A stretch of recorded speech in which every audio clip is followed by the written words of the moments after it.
I'm on the boycott, and I'm boycotting Pepsi. Why do you ask? Why would I boycott Pepsi? Because Pepsi is obsessed with emojis. I am very anti-emoji. I think they're dumb. I think they're awful. I think they degrade language in the United States of America, and I am not going to put up with Pepsi's emojiing. It's awful. It's terrible, and I can't stand seeing them on the bottles. I will never drink another Pepsi, and you should not either. We're going to boycott it here right now on River Talk, right here on the river's edge, until Pepsi takes those obnoxious emojis off of their bottle. Gone. Done. Enough with the emojis. They need to go. I'm boycotting emojis unless they take them off the bottle or unless Pepsi sponsors us. You can email me if you're listening, Pepsi. I know you are, at Brian Crawford at riversedgepgh.com. As soon as that check clears, so will my boycott. I am Brian Crawford. I am Pittsburgh's Moral Compass. You are listening to the River's Edge Radio Network. We're broadcasting from the beautiful Millvale Studios right here on North Avenue in Millvale, Pennsylvania. And there are people out there right now currently boycotting Yuengling. And I've seen it come across my timeline where people they're unhappy with Yuengling because the owner of Yuengling has decided to support Donald Trump. So they're boycotting Yuengling. No more. They're no longer going to drink from America's oldest brewery. And I think that is kind of dumb, to be honest. I know people don't like Trump. I don't care for Trump. I don't care for Hillary either. But I'm not going to go around and boycotting. I'm not going to go around and boycott everybody who has a political opinion on one way or the other. As I read last week, Mark Zuckerberg came out with a great little blurb about an executive working for Facebook who supported Donald Trump. And he said that we need to be able to accept people from multiple political persuasions. We need to be able to accept these people because you need differences of opinion in order to make this country go around. He also said that not everybody who supports Donald Trump is a racist or a misogynist or a xenophobe or whatever, and I would agree with that as well. I just don't understand. I mean, it's not like the guy went out and gave money to the Ku Klux Klan. Who knows if he even gave money? He supported a political candidate. And that's perfectly reasonable to do. And I'll be honest, there are some things in Trump's platform which I don't necessarily disagree with. I agree with his stance against the Trans-Pacific Partnership, for example. I think that's wonderful. I'm against the Trans-Pacific Partnership. There are other issues that the Donald stands for that I can understand. I don't agree with his comments on women. I don't agree with his comments on many of his other comments, but I can understand why somebody would support him. And it just blows my mind that we're going to now go around and boycott it. It's like the thought police. You're not allowed to have an independent thought. You're not allowed to make your own decision. You're either 100% with us, me, you either agree with me, or you're 100% against me. And that's the way that this country's being run now. And that's the way that we are as a society. We as a society have decided that you have to agree with me 100% or you're written off. You're done. We have Mike McMullen. He's going to be calling in with our political update for today. And we also are going to bring in Patrick Nightingale. Who is, I'm excited to have him on. Mr. Nightingale is the president of the Pennsylvania Medical Cannabis Society here in Pennsylvania, so I'm looking forward to hearing from him today. And we're going to talk about the new regulations to the distilleries. I mentioned them a little bit. I mentioned a few of them on the last show on Wednesday, but we're going to get more in depth with them today. And we are also, he's the executive director of the Pennsylvania Medical Cannabis Society. But we're going to talk about what these changes are, what these rules are coming down from the state, and also how medical marijuana in the Commonwealth is going to affect recreational use and the possibility of the end of the prohibition of recreational marijuana here in Pennsylvania. So lots of good stuff today, but I want to hear your thoughts on this Pennsylvania Medical I want to hear your thoughts on this boycott of Yuengling. Do you think it's extreme to start boycotting everybody that you disagree with? Every single company that has a difference of opinion than you, that supports a different political candidate? Please, at River Talk PGH on Twitter or 412-407-2PGH. If you feel like calling in, we can also take your calls. But that's what I'm seeing. That's what people are doing. They're boycotting Yuengling, and you've seen this before where people boycotted Chick-fil-A for a religious belief. They've boycotted other companies, and I get it. If they're really out there supporting a hate group or funneling money towards a hate group or some other terrible thing, that makes sense. But if someone's just agreeing with the political candidate, I mean, how do people lose friendships over politics? How do people allow friendships to die or family members to become distant with family members? I just don't get it. It blows my mind. 412-407-2PGH. That's 412-407-2PGH. Or you can hit me up on Twitter at RiverTalkPGH. Are you boycotting Yuengling? Please let me know. You can also comment on the Facebook video, which is running live on our Facebook page, the River's Edge Facebook page right here. Are you boycotting Yuengling? Where do you stand on medical marijuana? Where do you stand on recreational use here in Pennsylvania? Please let me know. 412-407-2PGH. I'm Brian Crawford. You're listening to the River's Edge Radio Network. Come on, go! It's green! Come on! Go! God damn it, Brian. You need to calm down with the road rage. I'm sick of these people, these assholes. The road rage, man. You gotta calm down on the road rage. Well, I want to get to where we're going. We have a lot of great stuff coming up. We're going to Falling Water, Bicycle Heaven, the Mattress Factory, Tuck Knob, Trundle Manor. All right, which way do I go? Which way do I go? Come on, right, come on. Right. Too late now. Right, come on. Well, too late now. You know, I gotta keep going. I'm not gonna sit here like some asshole. Oh, come on, man. All right, you're listening to the Culture Cruise. You can find us at riversedgepgh.com. Your local Pittsburgh area museum podcast. Yes, riversedgepgh.com, and come take a ride with us. All right, welcome back to the River's Edge Radio Network. I am Brian Crawford, and we're just waiting on Mike McMullen to give us a call here in studio. I was just trying to send someone a message over the break, and on my keyboard, as I'm typing, I click a button, and all of a sudden, I start typing pictures like a freaking middle school girl. The damn emojis need to go. This is why the boycott of Pepsi, Never Pepsi, is going strong here at riversedgepgh.com. Mike McMullen will be joining me November 8th at Cousins Lounge for our live political coverage with election results at Cousins Lounge right on Grant Avenue here in Millville.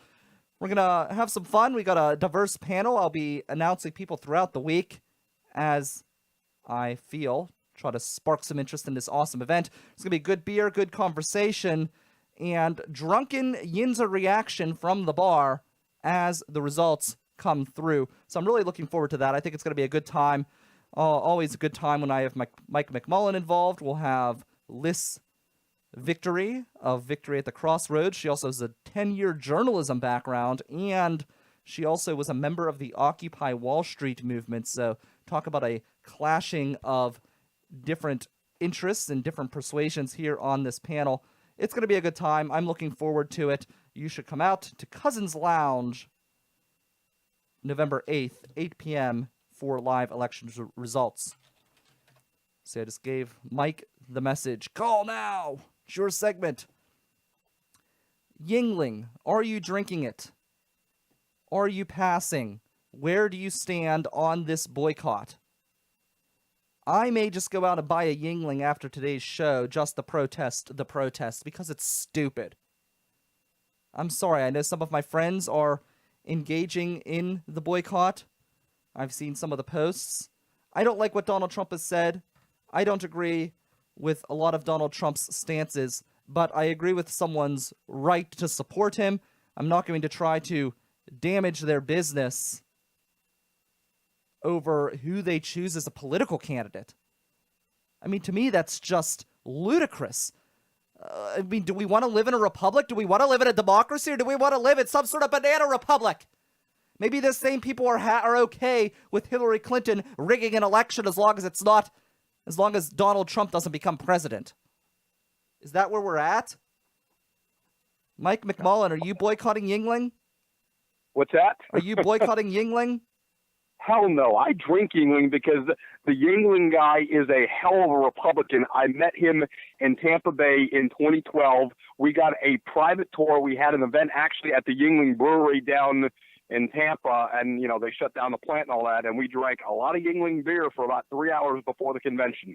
Let me tell you, he's a great guy, great owner, and damn good beer. Sorry. Mike McMullen. Oh, that's right. No FCC guidelines here, my friend.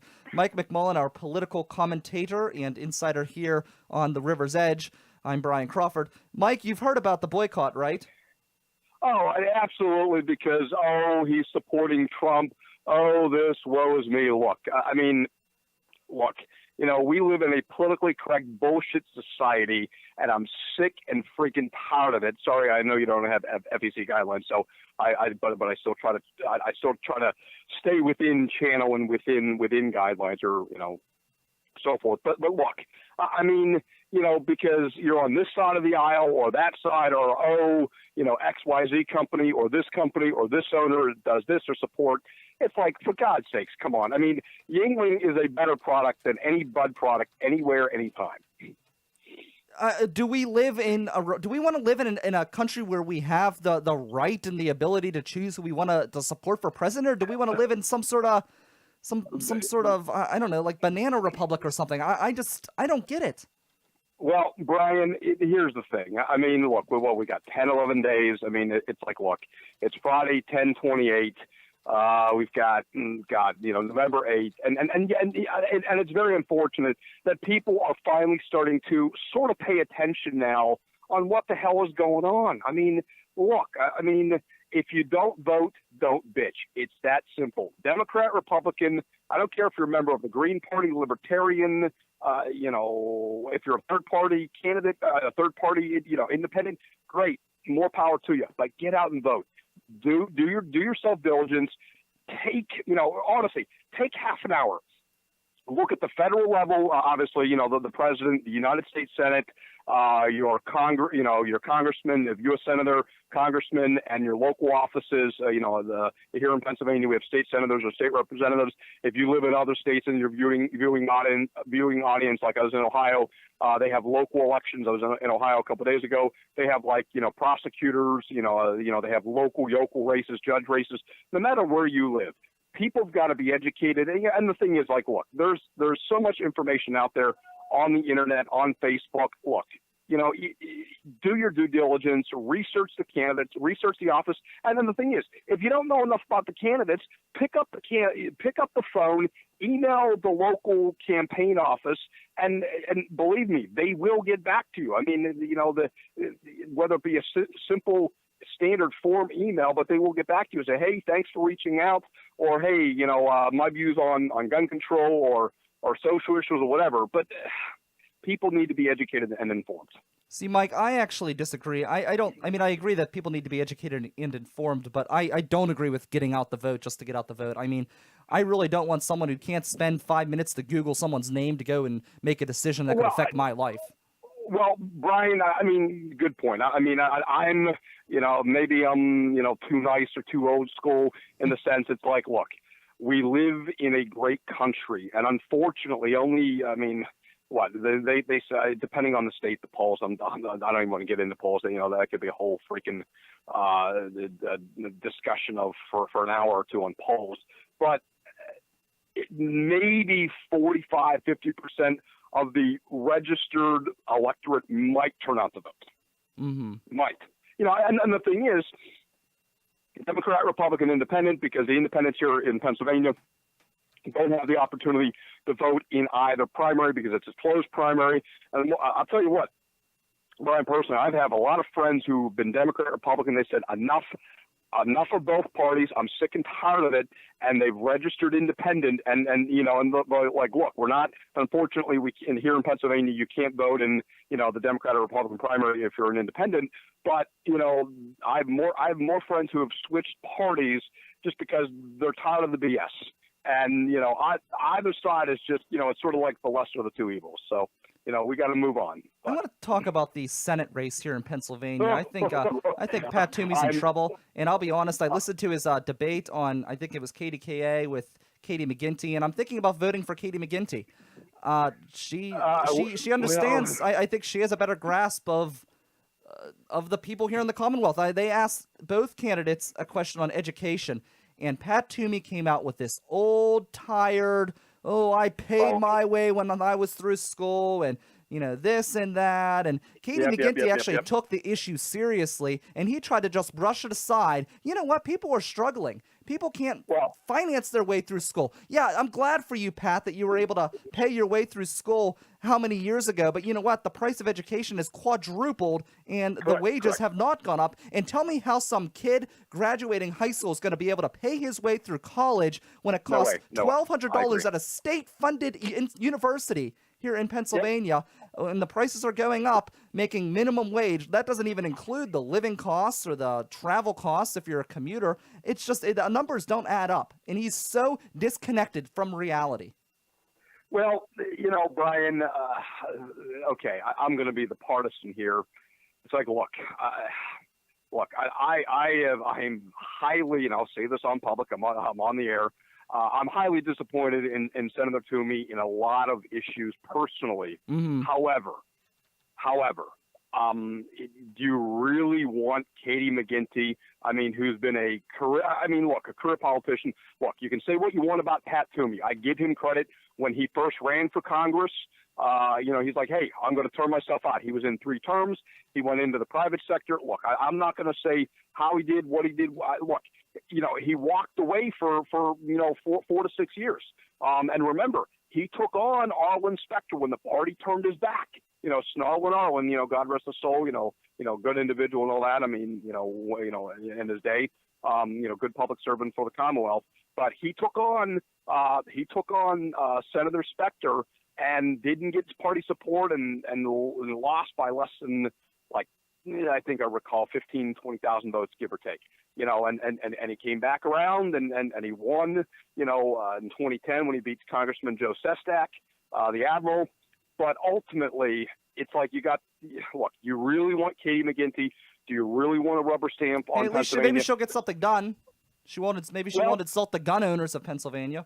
Well, Brian, that is a big issue as a lifetime member of the NRA, as an avid sportsman. Yes, the gun vote, his several key gun votes, about the background checks and so forth. I don't want to get into, each, line by line vote, but that's where I'm highly disappointed in that with him. However, if we give Hillary Clinton the nod in Pennsylvania, which I'm sorry, I'm not going to, hey, if I'm wrong, I stand corrected. Been wrong many times in life, personal, professional, politics, soccer, and all that.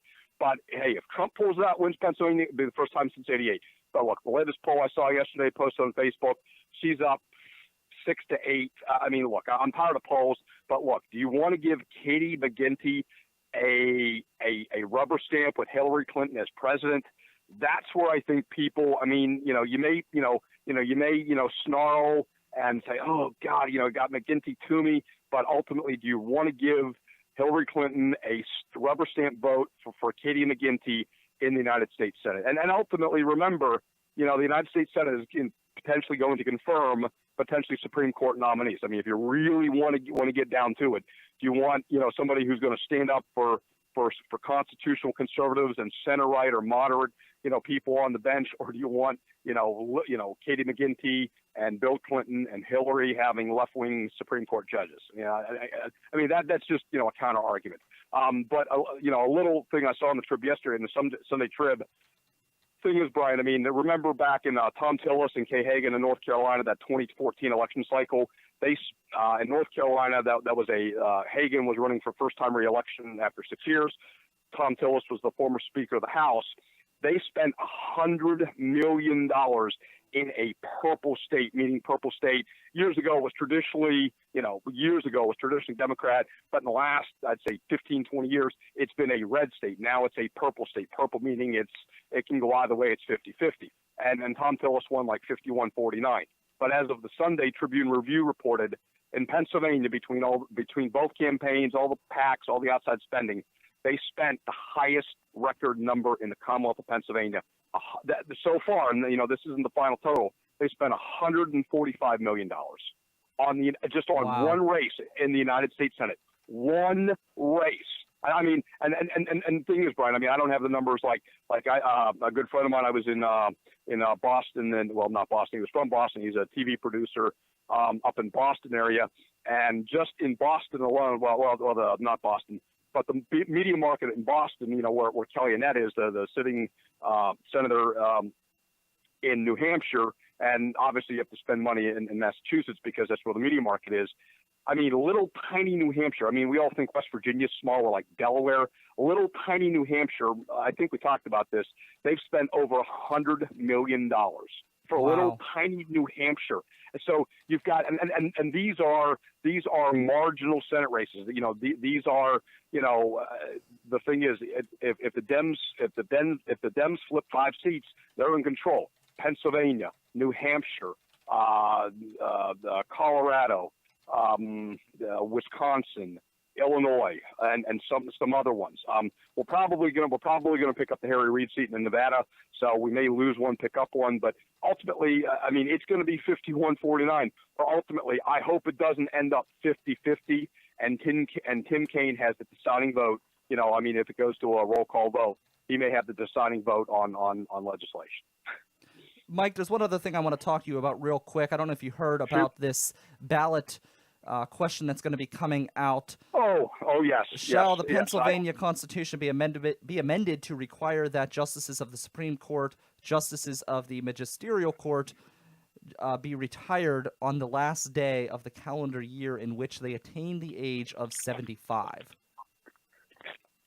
Well, Brian, that is a great. Are you there? I'm there, yeah. Okay, Brian, that is a great point. What are your thoughts on that?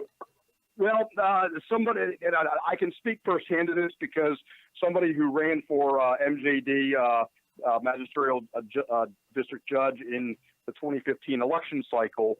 And the thing is, here in Pennsylvania, to educate your listeners, you do not have to be an attorney to be on the MJD, Which is the local stupidest thing in the world. I mean that. Well, the other thing is, but I mean, I really don't want to debate that, but I mean, to get the little sidebar is that the downside is that unfortunately, like when you're on the bench of the Court of Common Pleas, and we live in Allegheny County. If you're on the bench in Allegheny County, you're making about $170,000 a year. You're not allowed to practice law, outside of that. Or if you live in Butler County, or you lived in Westmoreland County and out in the Irwin, North Irwin area, if you're on the bench there, you're making about $160,000, $170,000 a year. You're not allowed to practice law. But a lot of local MJDs or district judges, district magistrates, whatever you like to call them, they are allowed, if you're an attorney, you're allowed to hold court, and basically you set your own hours. It's not 9 to 5. You have your own hours, and you're allowed to practice law on the side. So I call it double dipping. I mean, if you're on the bench like Supreme Court, you're not allowed to do wills, probate, or estate or anything. So that's a little. And the thing is, local magistrates make $90,000 a year, plus after 6 years, you're vested. You get the state pension, the state perks, you have an office, and so forth. But somebody who ran, hey, I lost, and the individual who won, he's a good guy. He's a good Republican. The best man won. There was none of us running. But to answer your question, in fact, the reason I'm glad you brought that up. I just voted absentee ballot because I'm going to be out of town on election day.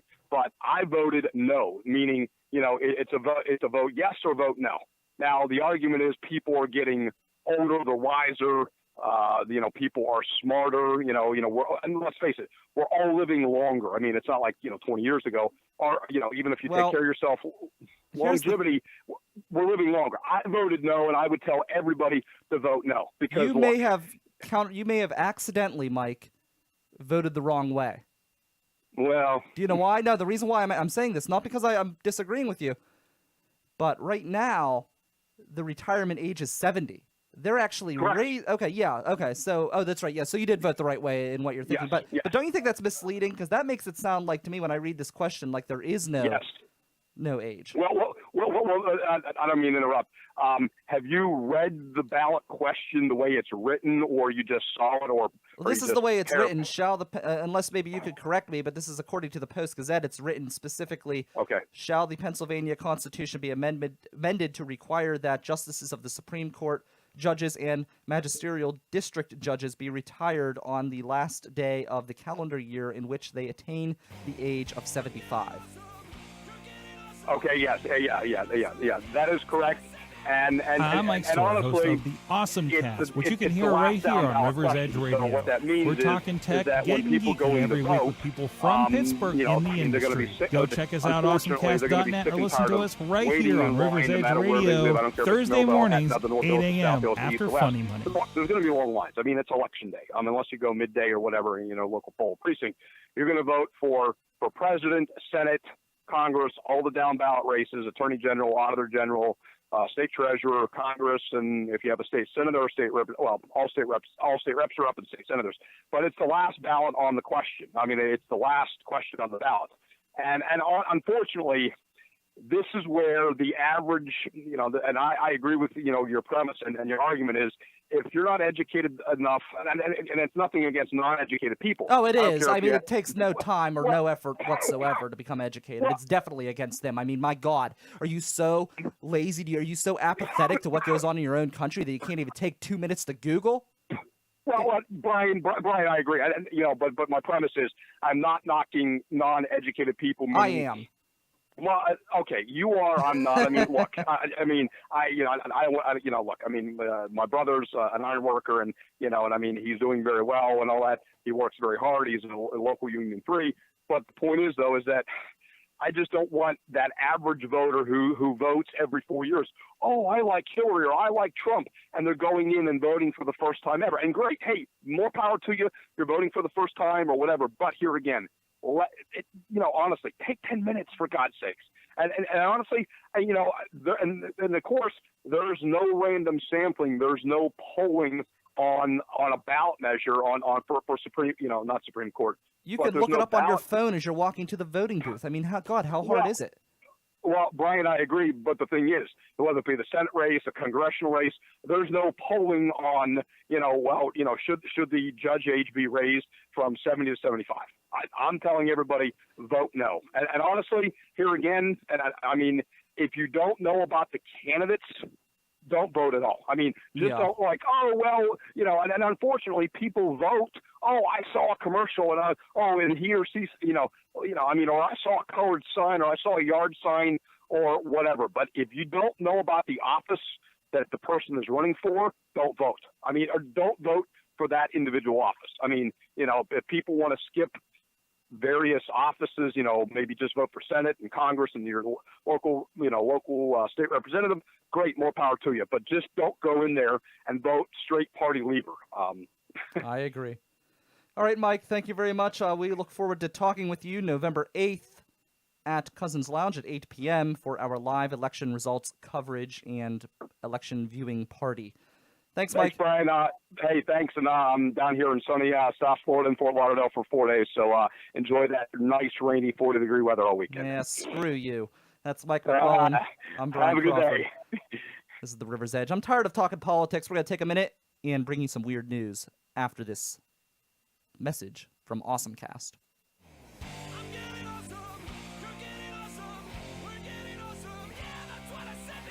Hi, I'm Mike Storr, host of the Awesome Cast, which you can hear right here on River's Edge Radio. We're talking tech, getting geeky every week with people from Pittsburgh in the industry. Go check us out, awesomecast.net, or listen to us right here on River's Edge Radio, Thursday mornings, 8 a.m. after Funny Money.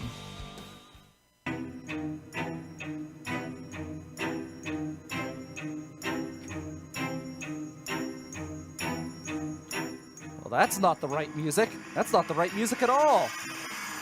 It's supposed to have the hillbilly music playing, but there's really nothing very creepy about this story. Sorry I stole your car. I sent my friend with the key to pick up my red Subaru, and she came back with your car. I didn't see the car until this morning, and I said, that's not my car. There is some cash here for gas, and I more than apologize for the shock and upset this must have caused you. I am so sorry for the mistake. That is a quote from a note that was left on a car, according to WPXI Pittsburgh in Portland, Oregon, where a woman went to, she sent her friend out to pick up a car, and the friend actually accidentally came back with the wrong car. And apparently, according to the police, this happens with Subarus. I believe it was a Subaru. Let's see. Either way, it doesn't matter. They came back with the wrong car. Yeah, Subarus. And so she apologized, and she left gas money for the person so that way they could be compensated for the gas that was used while that person, the person's friend drove their car. Can you imagine how frightening that would be? We got Mr. Nightingale, Mr. Patrick Nightingale up next. He is the director. He is the director of the Pennsylvania Medical Cannabis Society. So I look forward to talking to him. He's up next on Pittsburgh's Voice for Local Music, The River's Edge. Hey, this is Matt Geika, your host of Geik's Got Game, 8 a.m. every Friday here on The River's Edge. I'll take a peek behind the sports media curtain, zoom out for the big picture, and as always, obsess over the details of the sports, teams, and players we love or love to hate. It's Geik's Got Game every Friday at 8 a.m. on The River's Edge. All right, we are on hold, waiting for Mr. Nightingale of the Pennsylvania Medical Cannabis Society. He should be calling in here at any minute. You can follow them at PAMCSORG on Twitter and also on Facebook. So we should be hearing back from him any minute. I still haven't gotten much reaction from the Yuengling drinkers. They're all too afraid to call in, all too afraid to tell me why they feel that they need to boycott. And of course, boycott whatever you want to boycott. I'm still going to call it bullshit. And I'm still going to call it kind of petulant in a way, in my opinion, that we can't, no one's allowed to have their own opinion. It blows my mind. The ballot initiative, though, I'm really interested in that. Shall the Pennsylvania Constitution be amended to require that justices of the Supreme Court and magisterial courts... Oh, hold on, we've got Mr. Nightingale on the phone right now. Let's bring him on. Hello, sir. Ah, damn it. All right, let's get him on here. Of course, when you don't have a fucking producer, you have to scramble at all times. Let's see if he's there. Oh, of course, hello, are you there? Yeah, hi. Can you hear me? Oh, wonderful. I can hear you. Yes, as soon as I answered the phone went flying across the room. Those are the adventures you go through whenever you produce your own show. So we have Mr. Patrick Nightingale. He is of the Pennsylvania Medical Cannabis Society here in Pennsylvania, and we're here to talk about some new regulations the regulations that the state has put down on dispensaries dealing with medical marijuana, and we mentioned a few of them on Wednesday, particularly the age requirement that you have to be 18 in order to work there, that you cannot use any of the medical marijuana you get on site, and some other issues. You can't be can't be so close to a school, and that one always kind of bothered me. I'll be honest, Mr. Nightingale. They did the same thing out in Irwin. There were a lot of people complaining about a brewery that wanted to be built near a school, and it wasn't a brew pub, and I'm just thinking, it's not like it's a brothel. I mean... Well, I think I can at least, address that a little directly. And it was a big concern, especially for people out in Philadelphia, that potentially Philadelphia, given its density with schools and private schools, that it may almost be impossible to actually locate a dispensary within the city of Philadelphia. So built into the law is the ability to make an application to the Department of Health to say, listen, this is not practical given the urban dynamics of Pittsburgh and Philadelphia. So it's not set in stone. We do have the ability to have a workaround, if you will. I think that the initial attitude in Harrisburg was to treat it like a drug-free school zone, similar to restrictions on engaging in narcotics trafficking within 1,000 feet of a school. And it was just kind of a knee-jerk reaction from some of our more socially conservative legislators. But practically speaking, if I'm trying to locate my dispensary in a patient-rich section of Pittsburgh or Philadelphia, and there happens to be a school that is within that 1,000 feet, we can apply and get a workaround for that restriction. Well, that's good, because I never understood that. People act like it's only degenerates going into these places, or like possibly only the worst of our society could want to get a beer. And it really doesn't make any sense. That line of thinking. I mean, it really does not. But this harkens back to the let's get tough on drugs. Let's find ways to enhance sentencing penalties for people who engage in illegal narcotics trafficking around our schools.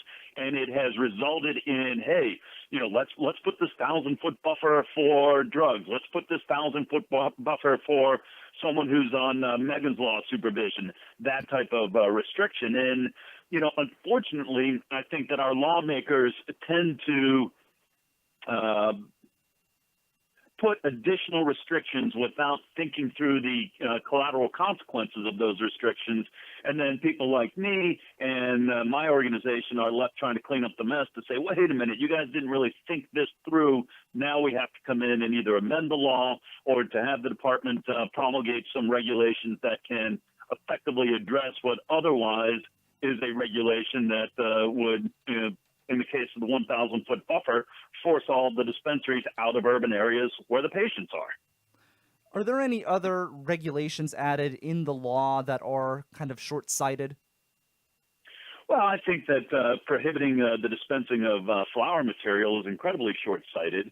I think that having the only bill in the entire United States that prevents smoking cannabis is an issue. But, again, what I think is that we have a medical cannabis law here in Pennsylvania, which is a very socially conservative state. And it's a medical cannabis law that our Department of Health and Governor Wolf is very much in support of making as effective as possible.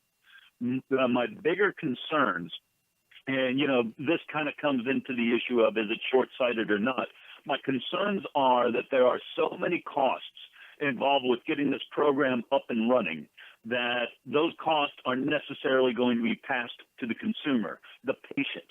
In our law, we know that patients do not have insurance coverage for their medical cannabis products. So all medical cannabis products will be purchased with cash out of pocket. How much can we expect our patients to spend on a monthly basis? If you're on a fixed income and you're relying on prescription coverage for your medications, can you really afford an additional $250 or $300 a month? Now, for a patient who wants, the non-toxic natural treatment alternative, they may very well work that into their budget. But what if the products they're getting at the dispensary are either of inferior quality? What if those products are not adequate to treat their conditions? Or what if those products simply are too expensive for that patient? So, at the end of the day, if all of these costs, the $2 million that a grower processor needs to show, the $150,000 that a dispensary applicant needs to show, the literally months, if not year or two for these businesses to get up and running to turn a profit, if the costs are being passed to Pennsylvania patients, My concern is that, the products will be too expensive and the patients will not opt to treat with Pennsylvania medical cannabis products.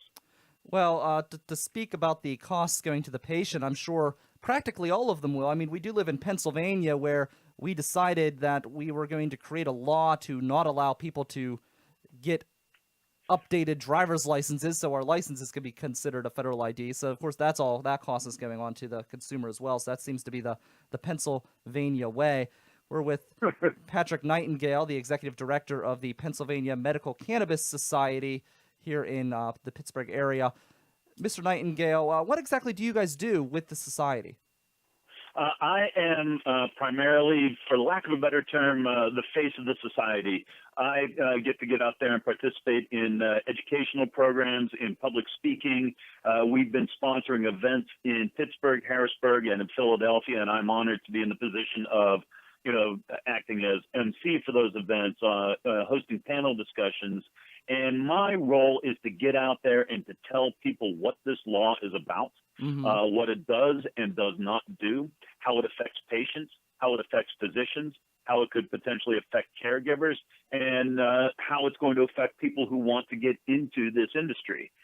This is a very exciting and dynamic time for Pennsylvania to be considering bringing in a medical cannabis industry, but there's a lot of people that don't really fully understand what we're talking about. And that can go anywhere from, oh, I need a security plan for a dispensary, or I need a security plan for a grow, to, what type of product should we be processing? Is there someone out there that does extraction on a professional and a commercial level, or do we have to invent this from scratch? What type of employees do I want to bring in? Where do I get my master grower from? What about the genetics to get these products started? Do I want to have a predominantly sativa, predominantly indica, a mix of hybrids? If I'm the dispensary owner, what products am I trying to put on my shelves? Where do we locate a grow? Where do we locate a dispensary? I've had people come to me and say, for example, I've got some commercial warehouse space in the Strip District. Do you think that would be a good location for a grow? I'm like, well, it might be, but we've got 25 grow licenses, and if the Department of Health is looking at a potential grow location in a warehouse in the Strip District versus a more rural location in Butler County, which could be more easily protected and guarded, these are other factors and other things that it's one thing for an investor or a venture capitalist to say, all right, I'm interested in this. It's another thing to then start, going through the checklist of everything involved with trying to successfully get an application to the Department of Health. Yeah, so there's a lot that goes into this, and it's all new, so it's got to be tricky, right, to try to navigate the law and try to find out what's okay, what's not. I imagine, being that this is in its infancy, there's a lot of unknown. Would that be a correct assumption? Yes, there are a lot of unknowns, but there are a lot of people in other parts of the country that have worked with laws similar to ours in helping people win licenses. So literally, you're seeing out-of-state consultants circling and ready to jump in, but they are only as good as that license application is going to be. Medicine Man out of Colorado will take $100,000 from you, but if your plan and your team and your location isn't rising to the top, they can't guarantee you any type of victory. And certainly no one here in Pennsylvania has helped a Pennsylvania applicant to win a license. So, we've got the ability to rely on the experience from people from other states, but we're also Pennsylvania, and too often it seems that we just insist on reinventing the wheel.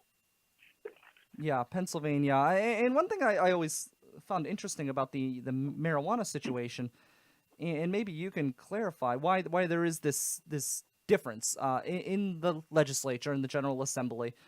The Republicans are very forward-thinking when it comes to liquor reform. And when it comes to making liquor, when it comes to making liquor more accessible to the average person. But when it comes to marijuana, they're so close-minded. And it's the Democrats that are the open-minded ones. When we look at liquor reform, besides the governor who's doing some things to try to make it a little bit more accessible, liquor in Pennsylvania, the Democrats by and large have been very contrarian when it comes to liquor reform. So why is there this difference in one being open-minded towards liquor, but then the other one being open-minded toward cannabis, whether it be recreational or medical, because the Republicans have stood in the way of medical marijuana just as strongly as they have recreational? Well, it is an interesting relationship that we have with alcohol in this country. We love alcohol. Humans have loved alcohol for a very, very long time, and alcohol is socially acceptable. Alcohol is a critical component of every Steeler tailgate. Alcohol is at every single holiday. We've got, alcohol advertising from the beer distributors and from the liquor companies, and it's been accepted as part of our culture. And, the Republicans want to embrace the business related around alcohol and make it easier for Pennsylvania consumers to get a wider variety of alcohol products at cheaper prices. Just traditional market-based economics, I guess. What I find very interesting is that I saw a study from the Washington Post last year that showed, I think, that 80% of all liquor sales or all alcohol sales go to 10% of the liquor consumers. Basically, 80% of alcohol sales go to people who would be qualified potentially as clinically alcoholics. So literally, when we're talking about making it easier to sell alcohol to people, we are counting on making money off of Pennsylvania alcoholics. So it's just something to consider in there that, most people who are buying the most amount of alcohol, or the individuals buying the most amount of alcohol, are a small percentage of people who consume a very large amount. Now, fast forward to cannabis reform, we still have people in the legislature that believe that cannabis is a gateway drug, despite the fact that even the DEA this summer admitted that it's not a gateway drug. We have people that believe that cannabis kills brain cells, even though the United States has a patent on cannabis and THC's neuroprotectant qualities. There are some people that believe that cannabis causes lung cancer, despite the fact that that study was completely retracted by the UCLA researcher who first drew that type of conclusion. And there are some people that think that any reform whatsoever is sending a green light to Pennsylvania youth to say, hey, marijuana is fine now, kids. Why don't you have it before school every day? In other words, we are besieged with these reefer madness stereotypes from a few very well positioned socially conservative legislators. And in a state like Pennsylvania, one person who is an incumbent or is a chair of a committee or is the Speaker of the House, one single person can kill an entire bill, even though, like in Pennsylvania, we had almost 90% support for our medical cannabis bill.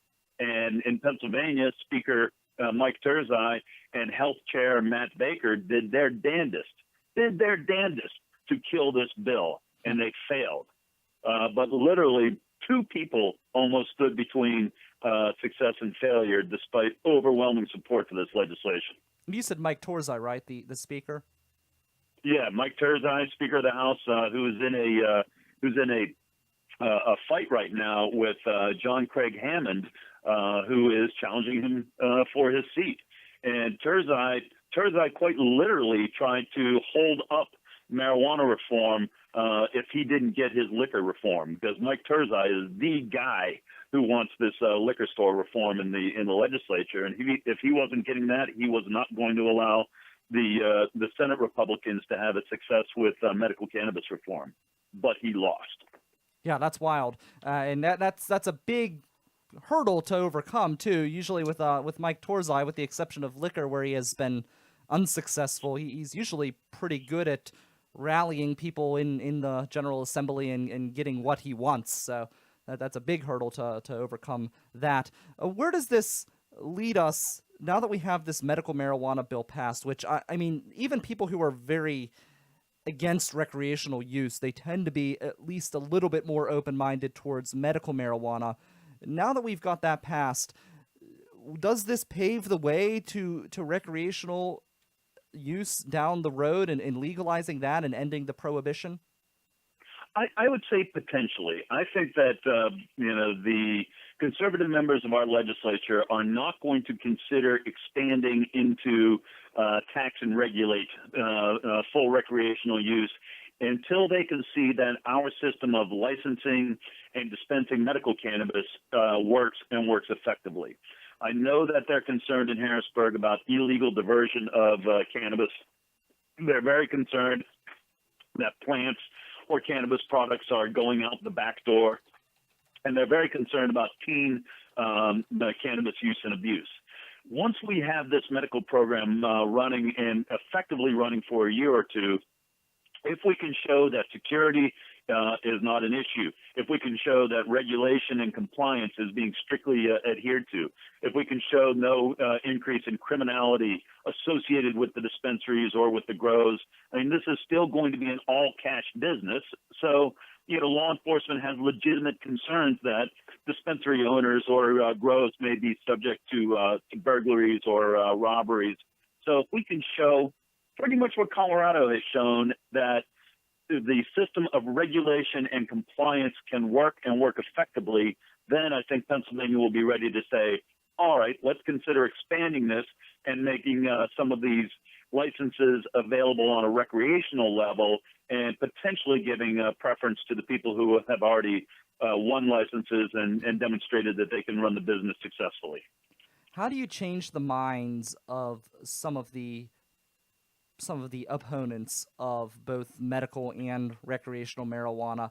I talked to some people, and I'm somebody who doesn't really smoke. I mean, I've done it a couple times. It's just not my thing, and I understand that it's just like, to me, recreational marijuana, even though it's safer than alcohol, it's kind of the same type of thing. It's something you just do to relax and enjoy yourself. When it comes to recreational and medical marijuana, I'm just flabbergasted that there's any opposition to that. But you talk to some people, and they just have it in their mind that marijuana is this hard drug, and it seems like no matter what you put out there, no matter what facts you present to them, whatever evidence or you can show them, they just are unwilling to accept that this isn't crack cocaine or heroin. It's marijuana. Well, I think that there's always going to be a certain percentage of people that you will just never reach. Maybe 10%, 15%. Some people simply will never come around to, agreeing that our prohibition has been a failure. There are some people who will, sit down and say, you know what, I'd bring back alcohol prohibition if I could. Yes. Okay, there's going to be some folks that just are never going to agree. The rest of the people who are on the fence, we're able to show consistently that that we can take a more mature approach. Responsible adults use cannabis. It's not just the cannabis culture stereotypes that maybe, of years past, such as, Cheech and Chong and, whatever. The cannabis culture stereotypes, really helped to bring us together as a community and carry us through some dark years during the 80s and 90s. But now cannabis culture in this country has really grown up and matured. There are people making millions of dollars. Colorado has added almost 20,000 new jobs since they had legalization. And I think that when you start to look at these types of statistics, when the adults in the room say, wait a minute, this is a very successful business model, and in fact, what the substance is that is being consumed by people is rather benign compared to liquor. Here in Pennsylvania, we did not legalize gambling because we wanted Pennsylvanians to gamble. We legalized gambling because we realized that there were literally tens of millions of dollars going to Ohio, to West Virginia, and to New Jersey that could be kept within this state. So at some point in time, even some of the most critical skeptics are going to say, wait a minute, why does Colorado have all new schools? Why does Colorado have a budget surplus? Why is Colorado actually giving property tax rebate to its citizens while we have a $2 billion hole in our budget here in Pennsylvania? And the continuing change in attitude, the continuing change in the cannabis consuming stereotypes, and quite literally, I think we are doing an extremely good job of changing overall perceptions. And, quite literally, you get one more generation. The millennials right now, the 20-somethings, they are not buying any of this reefer madness nonsense that maybe people of my generation and people in their 50s and 60s and 70s kind of grew up with. So we are changing. We are winning. I would just like to see that happen at a much more accelerated pace. Is there any way you think that we could progress this to an accelerated pace? I think it's going to be hard to do in this Commonwealth, to be honest. It's just such a backwards place. Well, the next step is statewide decriminalization. Okay, Harrisburg, you're not ready to consider tax and regulate, but let's at least bring some sanity in this. We are even with Philadelphia decriminalizing and Pittsburgh decriminalizing, almost 20,000 Pennsylvanians every year are subject to criminal prosecution for possession of a small amount of marijuana. Meanwhile, we are arresting probably around 7,000 or 8,000 people for all heroin, cocaine, and prescription pills combined. Why are we wasting this amount of time? Why are we wasting law enforcement resources? And why are we dragging people into a criminal justice system for a substance that is legal in other states in which we provide medically here in the Commonwealth of Pennsylvania? So I think that step number one, we need to talk to our legislators across Pennsylvania and say, come on, let's try to decriminalize it. So at the very least, Pennsylvanians are not being saddled with potentially career-killing misdemeanor level charges for a non-toxic plant. Yeah. We talked before about your guys' former logo, the one that you got the cease and desist order, the Yes. Steelers one. Do you think maybe the NFL does a pretty bad job of creating this stereotype and fostering it? I mean, I agree. I know marijuana's not addicting. I've read the research. I know all of that to be true. But I mean, when guys are risking millions and millions of dollars because they can't put it down, doesn't that kind of encourage that belief that it is an addicting drug and that it is everything that people fear it is? That's a very, very good question because, I've heard some people say that easily half of the guys in the locker room are smoking or consuming cannabis products on a regular basis, either because that's what they do recreationally or because they don't want to utilize some of the opioid pain treatment alternatives that would otherwise be available to them. The NFL is a very interesting question because you were taking, young men who are highly physically skilled, putting them in a situation where they're earning significant amounts of money, and then telling them, well, wait a minute, you can't wear these kind of shoes, and well, wait a minute, you can't, smoke marijuana, even though your club is located in either a legal state or a medicinal state. And marijuana is not a performance-enhancing drug like the other things that the NFL is testing for or concerned about.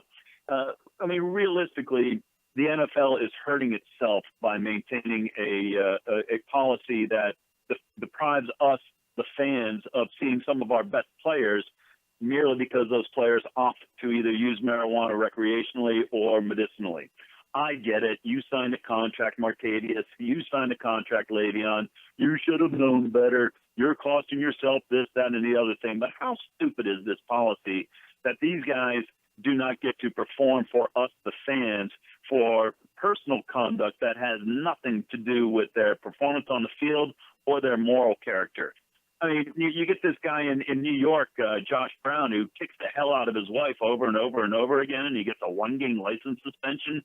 Meanwhile, Martavius smokes some weed, and he's out for an entire season. That's bullshit. Sorry. I agree. No, we're not FCC. We're good.